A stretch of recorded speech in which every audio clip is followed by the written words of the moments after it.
एक बार की बात है। गौतम बुद्ध अपने शिष्यों को शिक्षा दे रहे थे। उसी दौरान हैरान परेशान वहां राजा अजात शत्रु आ पहुंचे। उन्होंने गौतम बुद्ध को प्रणाम किया और कहा, हे प्रभु, जब मैं आपका चेला नहीं बना था तब मैं निर्दयी था। सब मुझसे डरते थे, मेरी इज्जत करते थे। लेकिन मैं जब से आपका शिष्य बना हूँ तब से लोग मेरा शोषण करने लग गए हैं। हर कोई मेरी शांति का गलत फायदा उठा रहा है। मैं ऐसा इंसान था जो किसी को मौत की सज़ा देने के लिए 2 बार नहीं सोचता था, मगर आपके शरण में आने के बाद मैं बदल गया हूँ। मुझे पहले की तरह गुस्सा ही नहीं आता है। पहले की तरह किसी को सज़ा देने का मेरा मन ही नहीं करता है। लेकिन मेरी दया, मेरा शांत स्वभाव मेरे लिए मुसीबत बन गया है। मेरा अपने देश पर शासन करना मेरे लिए बहुत मुश्किल होता जा रहा है। मुझे डर है कि मेरे इस स्वभाव के कारण देश में अराजकता न फैल जाए। कृपया करके मुझे कोई उपाय बताएं। बुद्ध समझ गए कि राजा की परेशानी क्या है। उन्होंने राजा को एक कहानी सुनाना शुरू किया। एक गांव था। गांव में एक खेत के किनारे पेड़ था। पेड़ हरा भरा, काफ़ी बड़ा और थोड़ी ऊंचाई पर, जहां से पेड़ की शाखाएं फैलकर पेड़ को छायादार बना रही थी। वहां खाली जगह थी और उस खाली जगह में एक सांप रहता था। वह काफ़ी उग्र था। वहां आने जाने वाले लोगों के हलचल पर वह उन्हें काट लेता था, जिससे कई लोगों की मौत हो गई थी।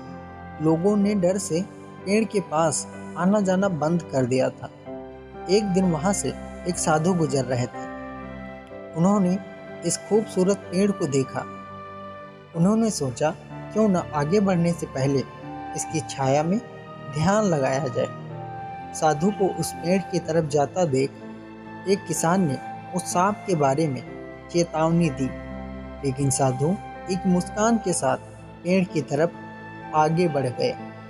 साधु जैसे ही पेड़ के नीचे ध्यान लगाने बैठे, वैसे ही सांप गुस्से से पुकारते हुए उस बिल से बाहर आ गया। सांप बिल्कुल काटने के लिए तैयार था।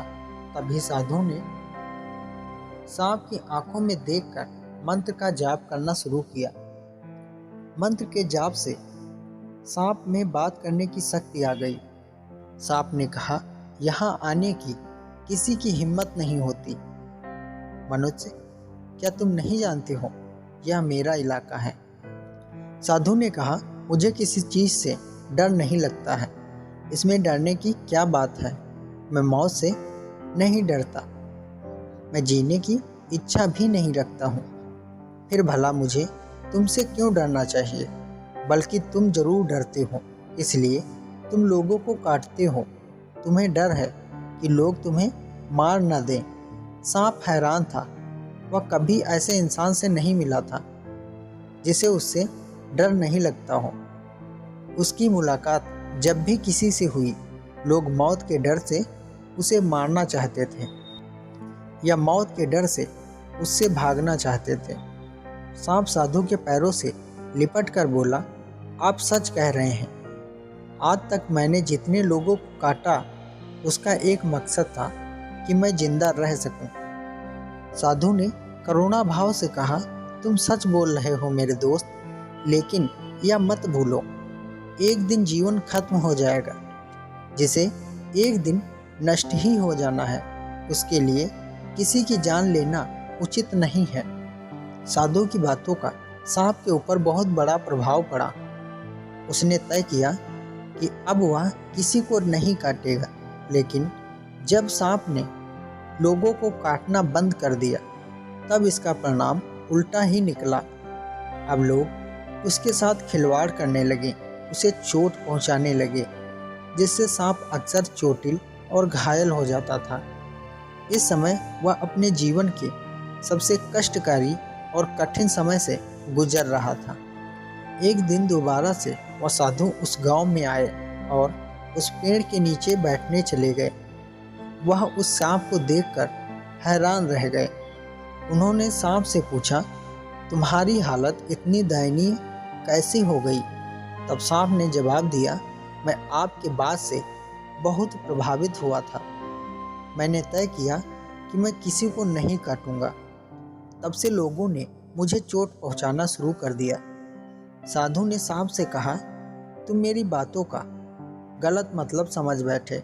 मैंने तुम्हें काटने से मना किया था, लेकिन अपनी आत्मरक्षा में फुफकारने के लिए मना नहीं किया था। यह कहानी राजा अजातशत्रु को सुनाने के बाद बुद्ध ने राजा से पूछा, कहीं आपने भी तो मेरे उपदेश का गलत मतलब निकाल लिया है।